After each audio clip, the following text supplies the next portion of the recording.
大家好，又係我 Athena 啊！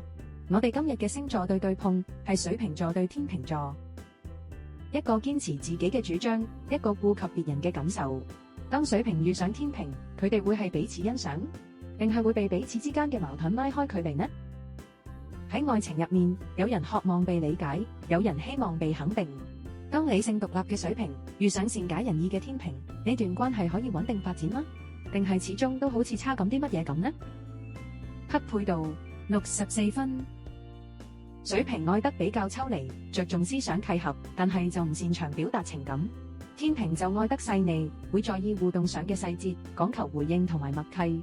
拍拖嘅初期，天秤會被水瓶嘅獨立同深度所吸引，而水瓶亦會欣賞天秤嗰份溫柔同埋理性。但相處咗一段時間之後，兩個人之間嘅差異就開始浮現。水瓶習慣用距離嚟保護自己，天秤就希望愛情可以得到明確嘅回應。水瓶可能會覺得天秤過度嘅配合反而失真，而天秤就會懷疑呢段關係係唔係淨係只有自己一個喺度維繫。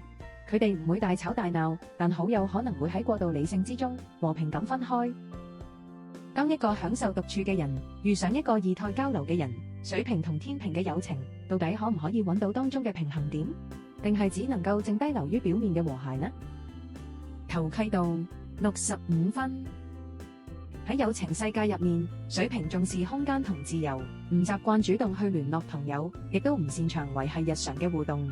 相反，天秤就好重視回應同互動，樂於維繫彼此嘅關係，經常都會主動安排一啲聯誼活動。一開始，佢哋因為大家嘅理性氣質，好自然咁走埋一齊。水瓶欣賞天秤嘅溫柔，而天秤亦都欣賞水瓶嘅獨立。但係逐漸，天秤會發現自己成日都喺度等待，而水瓶就會開始覺得呢段關係被過度期望。佢哋唔會有乜嘢衝突，但係就會喺一次又一次嘅落差之中逐漸拉遠距離，最終就只能夠成為禮貌而平靜嘅普通朋友啦。喺職場上，一個着重創意，一個就着重協調。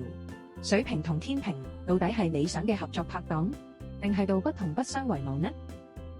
合作度60分。喺職場上，水瓶擅長創意同策略，中意有彈性、有空間，唔中意太多干預。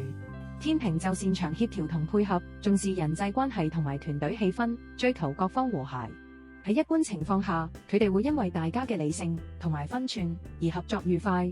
但係當決策進入咗細節同埋落實階段嗰陣，水瓶好容易因為過於執着自己嘅理念，而天秤就成日被其他人嘅意見左右，令決策難以定案。同一時間，佢哋兩個都唔希望發生任何衝突，結果就棘住咗喺度，喐唔到，又改唔到，搞到啲嘢好難推進啦。當兩個都唔中意硬碰硬嘅人企喺同一個競爭舞台，水瓶對天秤，到底邊個可以喺壓力之下堅持到底？又有邊個會喺無可奈何之下作出讓步呢？競爭百分比58對42，水瓶勝。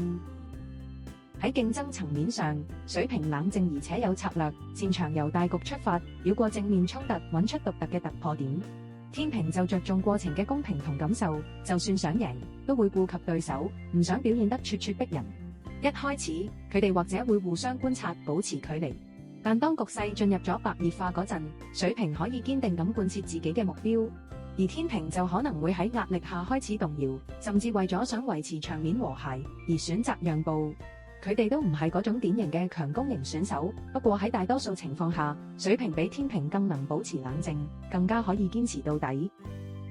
水瓶對天秤嘅總結：水瓶同天秤嘅相處總係會帶住一種理性嘅默契，但係就缺乏咗真正嘅連結感。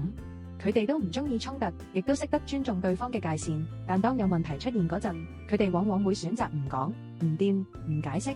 水瓶習慣抽離，用距離嚟保護自己；天秤就成日反覆思前想後，難以堅定表態。佢哋好少正面爭吵，但就會喺循環不息嘅退讓同靜默之中，慢慢咁減少交流，感情亦慢慢咁變淡啦。今日就講到嚟呢度啦，唔知下一次你想睇邊兩個星座嘅對碰呢？